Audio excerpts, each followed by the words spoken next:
second.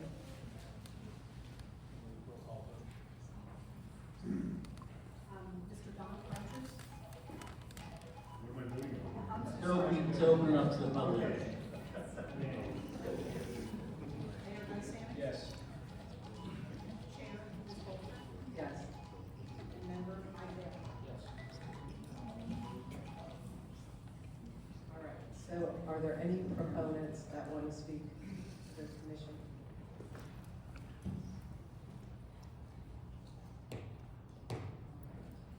Now, I will open it up for the opponents who want to speak against this case. And please, just a reminder, if you could please state your name and address. Yeah, I'm just gonna introduce Rebecca Simpson. My name's Tom Mendel, 173 St. Anne's. Rebecca's a graduate of Vanderbilt Law School. She's got 30 years of litigation and advocacy. She's been on the planning and zoning of Bellevue, Kentucky, and she's part of a Finney law firm that they do a lot of real estate law as well. So, Rebecca, thank you. Thanks, Tom. Good evening. I'm Rebecca Simpson. I'm an attorney with Finney Law Firm. My office address is 635 Main Street, Cincinnati, Ohio, 45202. I represent several of the neighbors that live on St. Anne, and they have asked me to give a presentation this evening. Along with my presentation, several of the neighbors will speak, as well as some experts. Is the clicker working? I don't see a clicker. Do you have the? To the left of you? Oh, okay.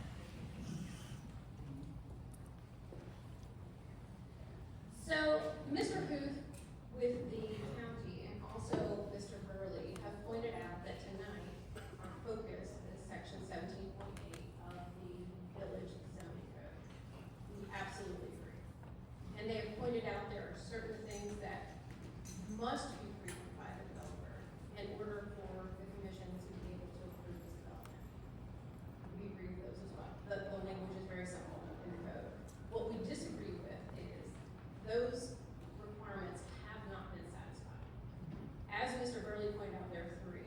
First, it be in accordance with the original concept plan. As we're going to explain, it is not. Second, that it be prepared by a professionally competent engineer. We're not gonna argue that it was prepared by a professionally competent engineer.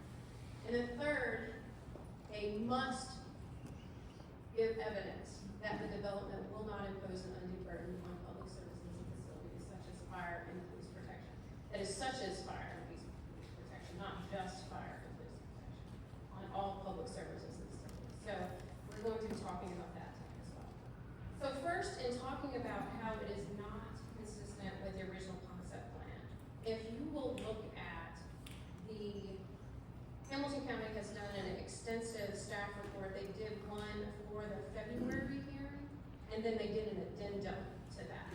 In both of them, they referenced the Astinos EV development standards and how this was to satisfy those. If you look at page 12 of those standards, it has section that in the general requirements, and if anyone wants me to wait, so we get to page 12. This is, Yeah, I'm gonna read. you're reflecting this, what you're talking about. Yes, I'm also gonna read section 3 though. Section 3 of the general standard says a geotechnical engineer will be consulted for all soil suitability and stability for all the developer's construction in the development where required. And then general requirement 6 says that there must be, that this plan must assure that the development will be properly integrated in the overall neighborhood and property adjacent to the area or phase will not be adversely affected. As we will demonstrate tonight, the property adjacent will be adversely affected. So this requirement has not been met, and the board therefore cannot approve this development. So these are the two sections of section 17.8 that we're gonna focus on. The fact that adjacent property owners will be damaged, and the fact that the plan does not include evidence that the development will not impose an undue burden on public services and facilities, which it will.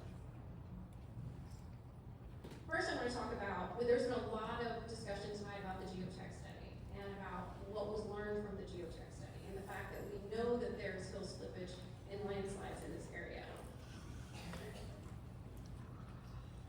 to talk about the geotech report that was done. First, the CSI geotech report that was done, if you look at, it explains which plan from the developer that it looked at. It looked at the plan dated 7/26/23. As you know, the plan changed. The plan changed, and the one that was submitted to you and the one that you're being asked to approve this evening was the plan dated 12/10/24. It's not the same plan as the plan dated 7/26/23. In fact, this CSI geotechnical report does not address the plan that has been submitted that you're being asked to approve. And that is significant, as indicated by CSI in their report. They say, if there are any changes in the project criteria or building locations, CSI should be allowed to review the recommendations to determine if any modifications are required. That has not happened. We have not gotten another report. We've not gotten an updated report. The report is on a plan that was a previous plan. It also, the report also talks about the plan that they reviewed, that this CSI report addresses, was for 23 new multi-family structures, as well as a detention pond. As you know, the detention pond has been removed, and now it's 24 duplexes. There are also some assumptions in there, and we've had no discussion as to whether those assumptions were correct. So, this report does not address what you're being asked to approve. Second,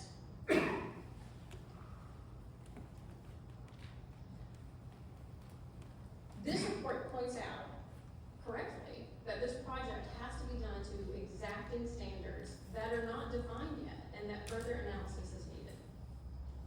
I will go through that. There are several references to this. Page 13 of 23. CSI should be retained to evaluate the undercutting of all slope keys at the time of construction, as well as to provide specific recommendations for materials encountered and their properties. Also on page 13. Test pits may be warranted to evaluate bearing conditions during mass earthwork operations once building pad elevations have been established. Where foundation excavations encounter both bedrock and soil support conditions, measures must be taken to modify the bearing medium to create a more uniform condition. Page 14. We recommend that cuts and fills should not be performed without being evaluated by CSI. Page 14 also. If soil types other than what has been mentioned above are encountered, CSI should be contacted to evaluate. Pages 14 and 15. More times that they indicate more needs to be learned, more needs to be studied, depends on what we find. Retain a representative of CSI to observe and document fill placement and compaction. Again, on Can I interrupt? yes. With a lot of the things that they're just stating there, they can only do if there's actual work being done. They wouldn't be able to tell until earthwork started, right? I absolutely agree with you, and that is the point that I'm making.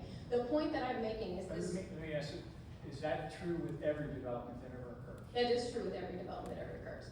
What I'm pointing out to you though is we can't rely on this CSI statement that this is a roadmap of how it's going to be done correctly. The CSI report was done by, a competent geotechnical engineer. We have no, that is not what I'm addressing at this point. What I'm addressing at this point is the fact that this report was done based on a plan that was a prior plan, that is not the one we're considering tonight. And on the fact that it relies on the fact that this developer is going to do it right. That this developer is going to be meticulous, and all these things that need to be analyzed at the time, he's gonna make sure they're analyzed, and he's gonna make sure they're done properly, and we're gonna hear testimony tonight that that is not how he does business. Several more, I will not read through all of them. I will tell you that these are still examples.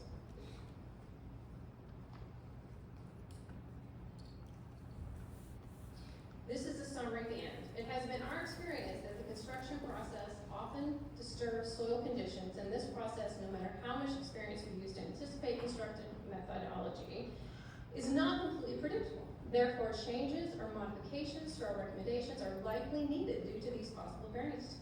Experienced CSI geotechnical personnel should be used to observe and document construction procedures and the conditions encountered. So they recommend that you retain CSI. They retain CSI. There are no less than 23 references to further analysis needed, And as the mayor points out, that is normal. This is a process that is meticulous. This is a process that has to be continually monitored, and you have to do it properly. You have to have the right people on the ground to make sure it's done properly. And then when they give you recommendations, you have to take them. And you will hear evidence from the neighbors that this is just not how this developer operates. Now, the CSI report points out that here are the primary concerns. One of them is slope stability and construction. And there's already been a lot of discussion tonight about slope stability. I was not here at the February 2024 hearing, but I'm told there was a lot of discussion about slope stability. That was one of the major focuses at that hearing. This report says signs of shallow failures and hillside creep were observed on many of the existing slopes. Additionally, a leaning retaining wall is located on the western edge of the project area near the existing roadway. Although slope failures cannot be completely eliminated, proper earthwork procedures are key to slope stability. And then the report goes on to give photo 3 and photo 4 that show leaning trees as examples of the fact that this hill does have slippage. Despite the fact that this hill has slippage, and despite the fact that hill slippage was a major reason that the geotechnical report was requested in the first place, well, plus it's a condition of the PUD. This report does not include a slope stability study. Let me say that again. The report does not include a study on slope stability. So Joe Kowalski, who is an engineer, will testify this evening, and he will talk about what a slope stability study is and what should have been done to include a slope stability study. Is that done with the geotech study, or is that a separate study? It's part of the geotech study, yes. I'm not an expert, but Ms. Kowalski will explain that when he talks about it. So those are all the risks that, if there are hillside slippage and landslides, and there's already hillside slippage, even as the CSI report explains. But let's assume for a second that there were no slippage, which is not realistic, but even if there were no hillside slippage or landslides, there would be damage to the infrastructure serving adjacent properties. And as we looked at, the PUD requires that the adjacent properties not be adversely affected. There's going to adversely affect the roads, utilities, and storm and sewer lines will be adversely affected. So my clients we engaged Civil Solutions, which is another engineering firm. And I believe you guys have a copy of the report and have had it for quite a while. Yeah, I believe so. This report was done on November 12th, and then after the developer submitted a new plan on December 10th, we sent that new plan to Civil Solutions, and you'll see there on January 13th, Civil Solutions said, after reviewing the updated plans, Civil Solutions determined that no changes were necessary to our expert opinion letter. So point being, this is a road report, a road and utilities and report, and it actually does address the plan that you're being asked tonight to approve. They give several opinions, and they talk about the impact that this is going to have to St. Anne's Road. And what they talk about is the construction traffic, and which could go on for 10 years or more. The construction traffic is going to make the road essentially wear out earlier than it should. And it's gonna fail in stages, which could lead to total failure of the road, which then the village would be liable for. Also, on utilities, they opine that the construction equipment will impact utilities. There's utilities along that road. It's gonna impact not only the integrity of them, but the continuity of service, the service to the adjacent property owners. They also talk about the roadway and the fact that because the roadway is on formations that have a propensity to have slippage and landslides, they recommend that a slope stability study be done to try to mitigate these issues, but a slope stability study has not been done. Oh, I'm sorry, and they're preparing slope stability analysis allows for initial improvements for drainage prior to construction. That has not been done. So the slope study could be done after this process, before the planning process, right? Is that when it's normally done? I'm just asking questions. The reason it could not be is because in this particular situation, section 17.8 requires that for you to vote yes, it has to be consistent with the concept plan and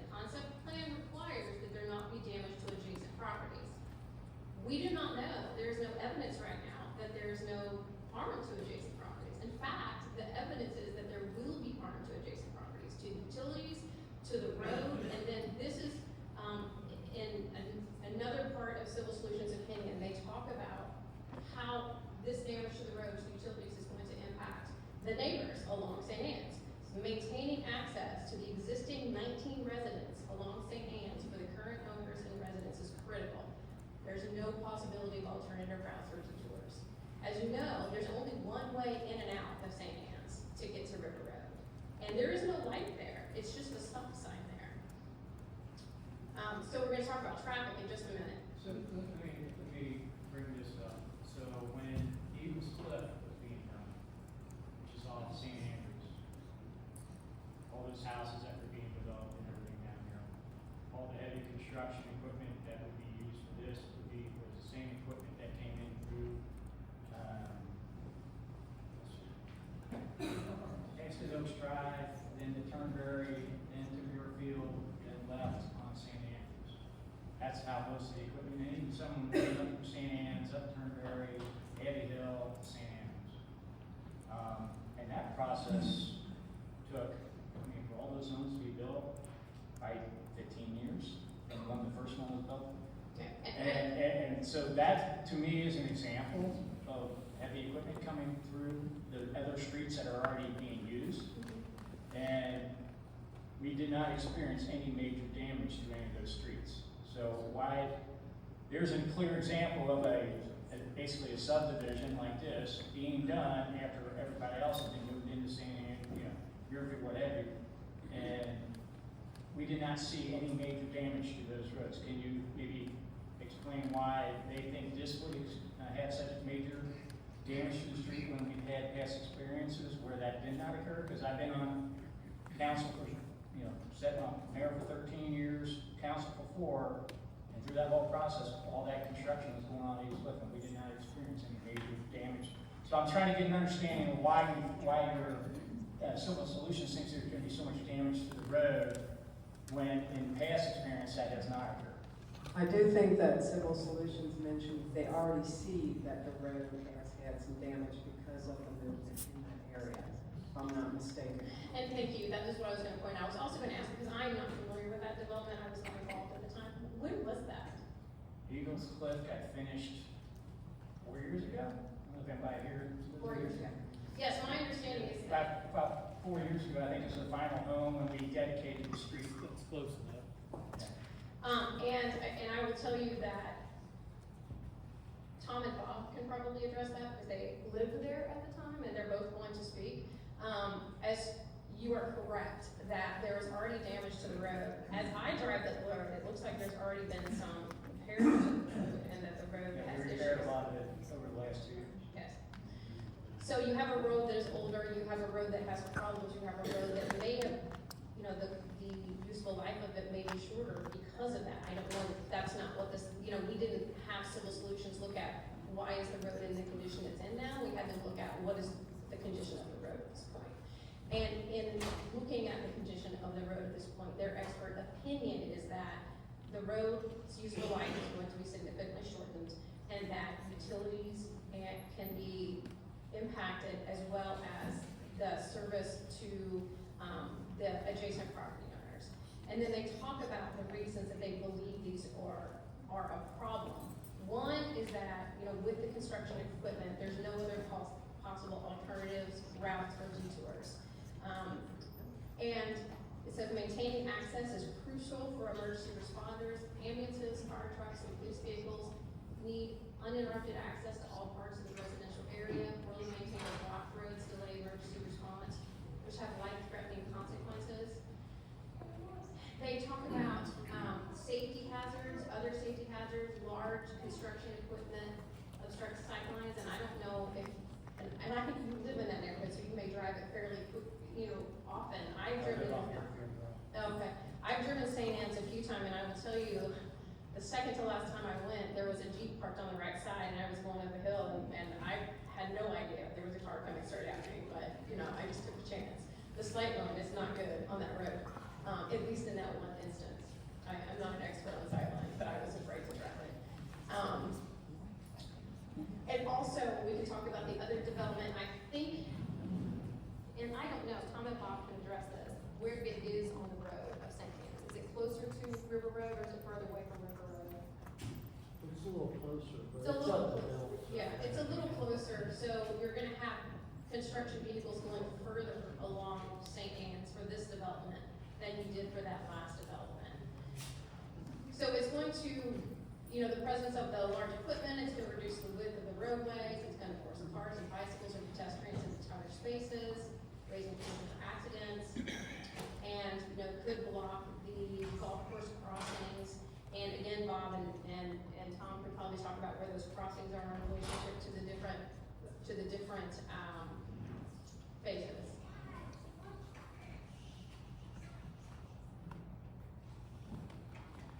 Okay, and then Civil Solutions talks about, you know, they said, what are the expected expenditures? And then what are the, so table one is essentially, you can expect that these are gonna be the expenditures. Table two is essentially what the risk exposure is to the village. And what Jeff Barrow, who's a geotechnical engineer with Civil Solutions, opined is this type of construction will inevitably cause damage to existing village infrastructure. Cost of the village of these damages are likely to reach well over $2.5 million. And I did want to address the question, there was a question at the end, of the previous presentations about liability if there's damage to other property owners. If there's damage to other property owners, whether whoever did the damage has insurance or not, there's not automatically liability. Just like if someone comes and damages my home, I have a private right of action against them, and I can sue them, and if I win, then their insurance can pay for that. But it's not that everybody's covered. And we'll have neighbors this evening who will talk about that, who have prior experience in Aston Oaks, who have prior experience with this developer, and what their experiences have been, and how much it has cost them. Okay, so property adjacent will be adversely affected. We talked about the significantly increased traffic.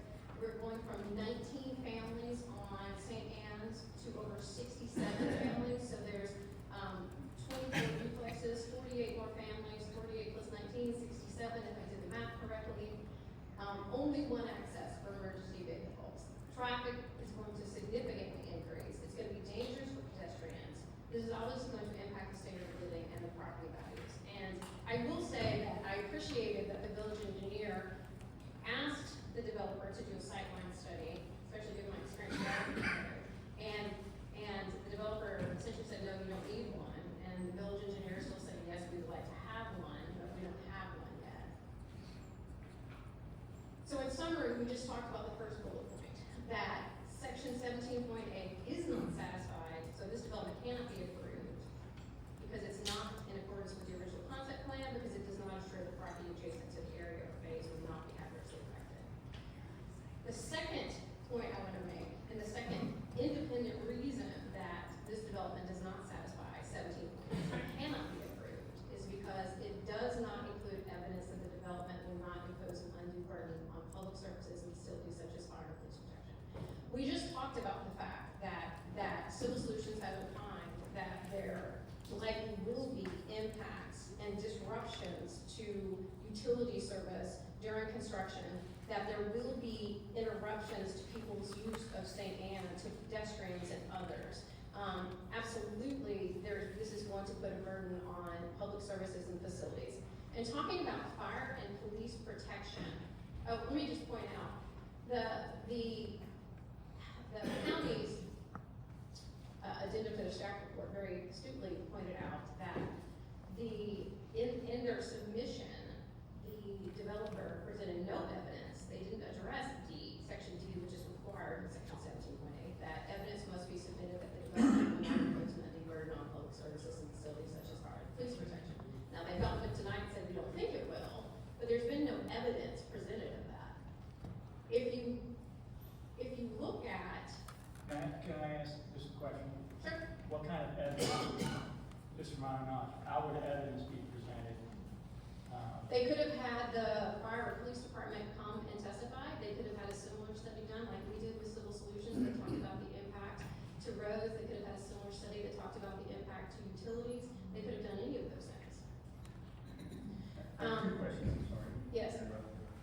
you mentioned that the new development plan is, that the study was not done on the old, it was done on the old plan, not on the new.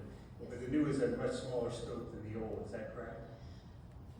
And again, I am not an engineer, and Mr. Kowalski, yes, so he may be able to address this question That's better. probably too tonight. But yes, it is, there's 24 buildings now, duplexes. But my understanding is that what they're doing to the land has changed somewhat, and there's no longer a detention pond, and there are differences in what they are doing to the land. I think they moved it somewhat, and so there would be impacts. And the CSI study says any changes we need to know about to see how it changes our analysis. And what I would point out is we're trusting the developer that if there are changes, he's going to notify CSI. Well, here's our first example. The plan that he submitted, he didn't even send back to CSI to get a new report. We still have the report that's based on the July plan, not the December plan that was submitted to you. Okay, so I'm gonna show you. I'm sorry, I had a second Oh, I question. apologize. Undue burden, can you define what that means? Because obviously, when they're putting new electric lines in, they might have to turn it electric for 10 minutes. Is that an undue burden? Or what constitutes an undue burden? I don't understand that term. What I'll tell you is an undue burden is going to be a facts and circumstances test. I mean, there are bright lines. Obviously, if you turn off the, electricity for an hour because you have to do something, that's not going to be an undue burden. If your electricity is out for 5 days, that's going to be an undue burden. So the point is, it's somewhere there in the middle.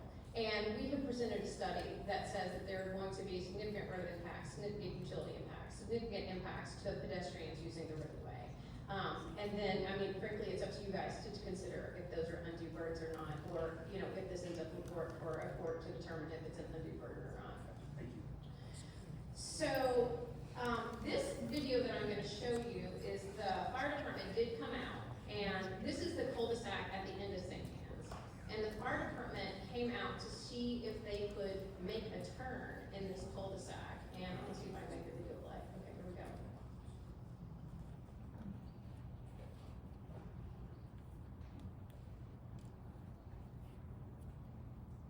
You can see it couldn't make the turn. Unfortunately, we don't have the full video. Mr. Mendel is the person who was taking the video on his phone, so he's going to testify as to what happened, which is the fire truck had to back up 4 times in order to make that turn.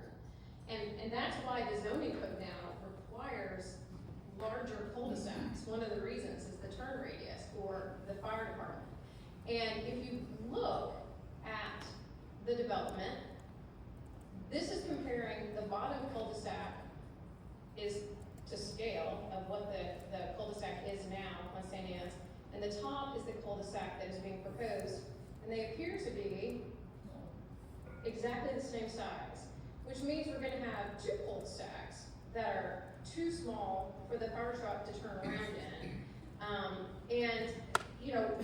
My understanding is at some point, and we'll get to this in a few minutes, at some point, the developer was going to ask for a variance so that that didn't have to be up to code, but I would encourage you not to file that for safety reasons.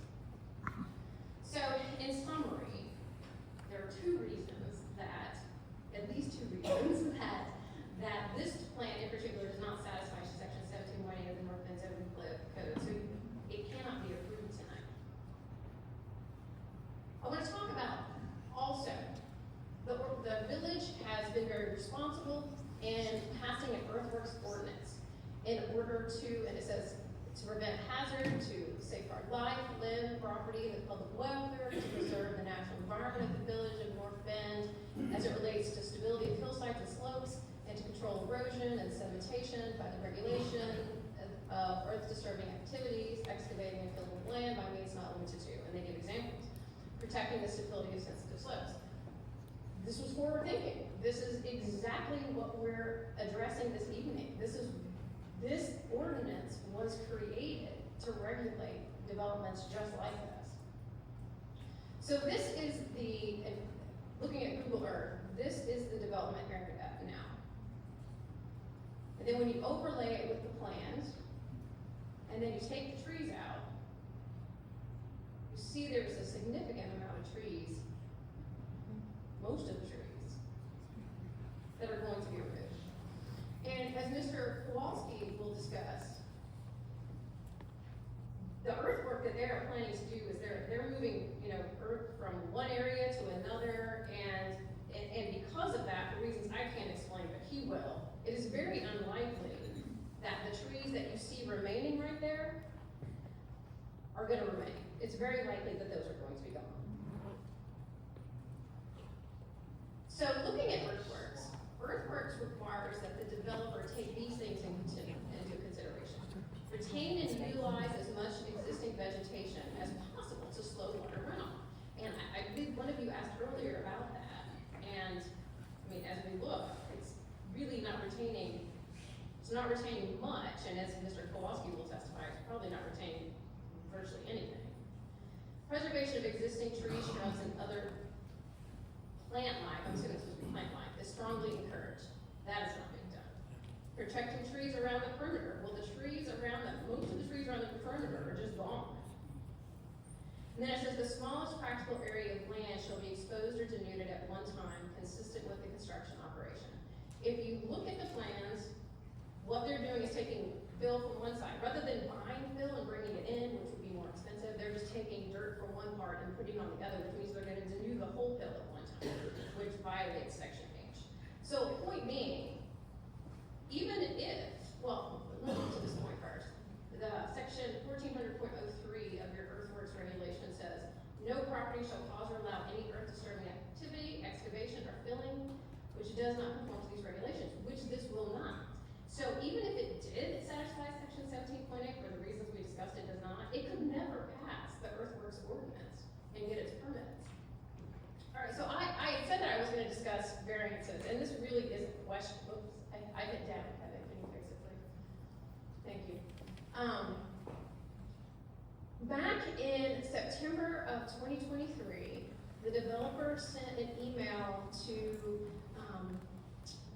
Village Council Member Bolster, as well, to you, as well as to Mayor Sammons, and indicated that there were variances that he was gonna ask for. And they had to do with, my understanding is grading, and with the roads, and the cul-de-sac, and all those sorts of things.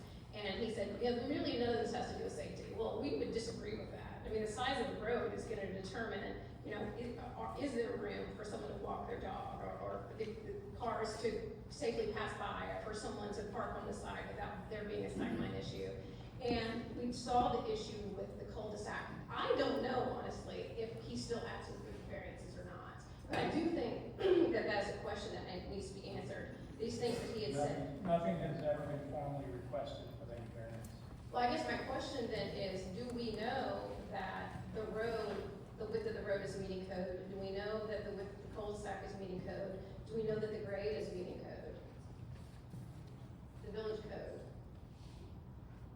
I don't think that has to be approved at this point, and that's on the. Right. Plan for development. But the board is going to appeals?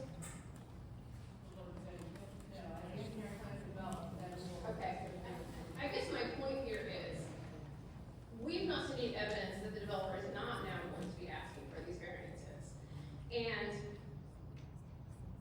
part of our theme this evening is that this developer cuts corners, that's what he does. And from the very beginning, he's planning to cut corners, and we are urging the village not to allow that. So just looking at, some of the back and forth between the village engineer and the developer, and I know you talked about this a little bit tonight.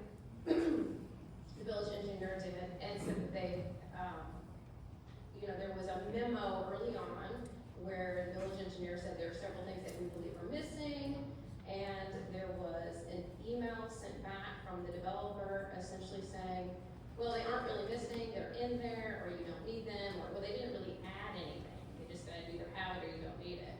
And so then the village engineer looked again and sent back another memo on December 4th saying, no, we actually really want these things. And, some of the things they asked for, as you'll see, their December 4th memos on the left and their January 9th memos on the right. So they're still asking about lighting, they're still asking about sanitary sewer, they're still asking about storm sewer, they're still asking about the roadway. Again, stormwater, easements, erosion and sediment control. And the developer's response was essentially essentially by email, you don't need that stuff now. Well, when you look at the development standards, which we already read this evening, which were up on the screen a minute ago, it says the signage, landscaping, and stormwater plans, phasing, housing mix, location, and access to pedestrian and bicycle trails, reports by the geotechnical engineer shall be submitted as part of the final development plan approval process. So at least the stormwater plans that the village engineer had asked about needed to be submitted for tonight, and they have not been, because that's what the PV requires. So just in summary, we're all back here. We're back here, well, I wasn't in the first place, but most of us were there in February of 2024. And from what I'm told, one of the biggest issues was the slope stability. What's gonna happen with the slope? And we need a geotechnical study. So we're back tonight, a year later, and what we have is a geotechnical report that doesn't even address the plan that you're considering tonight. It doesn't include any slope stability study, and it essentially says that the project has to be done to exacting standards that have not been defined yet. And again, that is normal, but we are just trusting that this developer is going to do it all right to these exacting standards. Now, what we're gonna hear from witnesses tonight, first we're gonna hear from some experts, and then we're gonna hear from some citizens who live in the Aston Oaks area, that this developer can't be trusted to do it right. So one of the citizens, Joe Patucci, is going to talk about his home and the damage to his home. And so before he does so, I wanted to point out to you that on September 12th of 2001, the same developer had a geotechnical study done. And in that geotechnical study, it said the footings for homes on lots numbers 87 through 89 and 99 through 101 will likely have to be extended 10 to 20 feet below the existing grade due to marginal stability of the slopes downhill from the homes. What Mr. Patucci will tell you is his home is one of these that was specifically mentioned in this geotech. He'll also tell you that he never got a copy of this geotech study, nor was he ever told that there was any issue with slope stability, and that now he's paid tens of thousands of dollars to fix this problem that John Niehaus knew about back in 2001. All right, so the experts. So I just want to point out that Eric Russo with the Hillside Trust is completely independent of us. It's an independent organization. The PV actually requires that the plan be submitted to the Hillside Trust, and the county did do that, and so Eric has some comments he wants to make. Joe Kowalski is an engineer that we have retained, and then he will speak next, and then after that, we will have several of the citizens speak, but I will go ahead and let Eric come up now.